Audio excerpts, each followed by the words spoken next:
Monsieur Rachid Nadil, vous êtes président du comité de direction de l'autorité de régulation des hydrocarbures ARH. Bienvenue à Algeria Invest, la première plateforme digitale dédiée à l'investissement en Algérie, et merci d'avoir accepté de répondre à nos questions.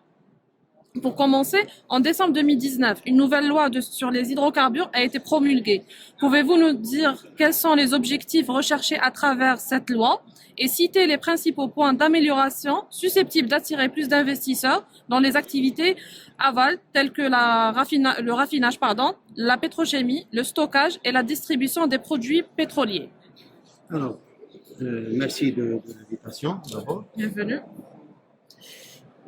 L'objectif donc, de cette loi, c'est beaucoup plus ramener les investisseurs étrangers.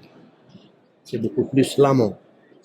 Maintenant, effectivement, il y a des textes qui parlent de l'aval. Les nouveautés, d'abord, c'est dans le raffinage et la pétrochimie. Le raffinage et la pétrochimie échappaient, entre guillemets, à l'autorisation de l'ARH. Aujourd'hui, toute installation donc, de raffinage ou de pétrochimie est soumise à une autorisation de l'ARH. Ça, c'est la nouveauté de la loi. Maintenant, pour ce qui est du stockage et de la distribution, jusqu'à présent, on n'était pas très exigeant dans le domaine de la distribution. Donc, on demandait aux opérateurs d'avoir juste une capacité de stockage de 5000 tonnes, d'une ou de deux stations, et du coup, on est distributeur. Et là, donc, on a vu qu'il y a beaucoup d'opérateurs qui ne sont pas très professionnels, qui sont rentrés dans le domaine de la distribution et qui ne jouent pas le jeu. On a rencontré beaucoup de problèmes avec eux parce qu'ils ne sont pas professionnels. Donc, dans les nouveaux textes d'application, on a durci, entre guillemets, les conditions. Bon, pas pour durcir, c'était juste pour avoir des gens qui vraiment investissent dans le domaine. Et du coup, donc, on a exigé, dans un premier temps, l'exploitation d'une quinzaine de stations en propriété. Vous savez, dans la distribution, il y a quatre sortes de stations. Il y a des stations qui appartiennent au distributeur, donc qui sont construites par le distributeur. Il y a des stations donc, qui travaillent sous les couleurs du distributeur. Et puis, bon, maintenant, il y a les stations de Naftal en toute propriété et les stations privées qui travaillent sous la couleur de Naftal. Les privés, je vous avais dit, l'ancienne loi, ils pouvaient donc avoir juste une station pour être distributeur. Aujourd'hui, il faut 15 stations pour être distributeur. Dans un premier temps, ensuite, on va aller vers 20 stations. Et là, on ne va trouver que vraiment les gros investisseurs. Donc, en matière de stockage et de distribution. La nouveauté aussi, c'est que l'ARH, qui s'occupe de la tarification, va s'occuper de déterminer le prix réel d'un produit. Si on prend par exemple le gasoil, l'ARH calcule le prix réel du gasoil, elle le fixe. Ensuite, il appartient donc à l'État de fixer le prix. Soit on va aller vers la pompe avec ce prix réel, ce qui ne sera pas le cas. On ne peut pas passer d'un prix de 29 dinars à un prix de 60 ou 70 dinars. Non, c'est pas possible. Donc, l'État s'engage, à travers les nouveaux textes, à rémunérer son attrape pour la subvention qu'elle est en train de supporter. Parce qu'aujourd'hui, la subvention est supportée par son attrape. Elle va être supportée par l'État.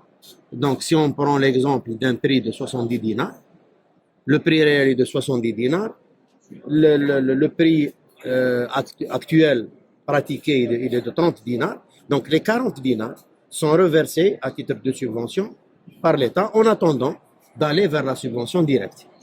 Donc, l'État veut aller vers la subvention directe et arrêter le système actuel de subvention. Ça, concernant les carburants. Maintenant, dans la tarification, c'est toujours dans le volet tarification, nous avons la tarification des GPL. C'est la même chose, donc ça va être des prix subventionnés.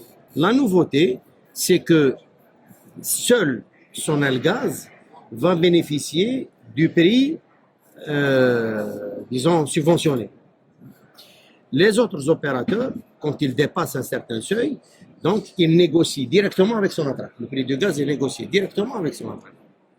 Donc la subvention va sauter à partir d'un certain seuil, bien sûr. Là, on parle beaucoup plus de producteurs, d'opérateurs, de gens qui exploitent des usines. Très bien. Donc, dans le cadre de ces missions, comment l'ARH pourrait contribuer à la diversification des investissements pour la relance de l'économie nationale prônée par le gouvernement? Alors, là, je reviens. L'ARH ne peut promouvoir des investisseurs que dans son domaine, dans le domaine des hydrocarbures. Donc, on est en train d'encourager les gens à investir dans le réseau de stations-service, parce que faut savoir que l'Algérie aujourd'hui dispose de 2600 à 2700 stations-service. Quand on est en face d'un pays aussi vaste, les 2600 stations ne suffisent pas, surtout au sud. Donc, on essaye d'encourager les gens à investir dans le réseau, surtout au sud. Maintenant, il reste bien sûr la pétrochimie. La pétrochimie constitue un axe stratégique pour le pays. Là, on est en train de mettre en œuvre, donc on essaie d'alléger donc les conditions d'accès aux activités pour donner rapidement les autorisations qu'il faut. Donc, toujours dans le cadre de ces missions, quel est le rôle que peut jouer l'ARH en matière de réalisation de la transition énergétique qui constitue un axe important de la politique énergétique du gouvernement? L'ARH est régulateur du marché. Donc aujourd'hui, nous sommes en train de réguler les produits fossiles, entre guillemets. Donc, dans la transition énergétique, nous avons des cadres de l'ARH qui participent donc, aux travaux auprès du ministère de la Transition énergétique. Et là, donc, nous sommes à l'écoute pour essayer de s'adapter rapidement aux énergies nouvelles. D'accord. Donc, pour conclure, Monsieur Nadine, que pouvez-vous nous dire aux investisseurs nationaux? Alors, ce que je dis aux investisseurs nationaux, c'est que depuis, disons, 2 ans, on essaye de rendre la tâche plus facile pour les investisseurs. Vous savez, quand un investisseur attend une autorisation, il engage des centaines de millions de dinars. Donc, des fois, on s'oublie. Donc, on prend des délais à l'aise, alors que le bonhomme il est en train de mobiliser, voilà, il est en train de mobiliser des centaines de millions de dinars. Donc là, j'essaie de tranquilliser un peu les investisseurs pour dire que lorsqu'il y a un passage par l'ARH, on essaye de faire tout notre possible pour délivrer les autorisations le plus rapidement possible. D'accord. Donc, Monsieur Rachid Nadine, on tient à vous remercier d'avoir répondu à toutes nos questions et espérons vous voir prochainement. Inch'Allah, merci beaucoup. Merci, au revoir.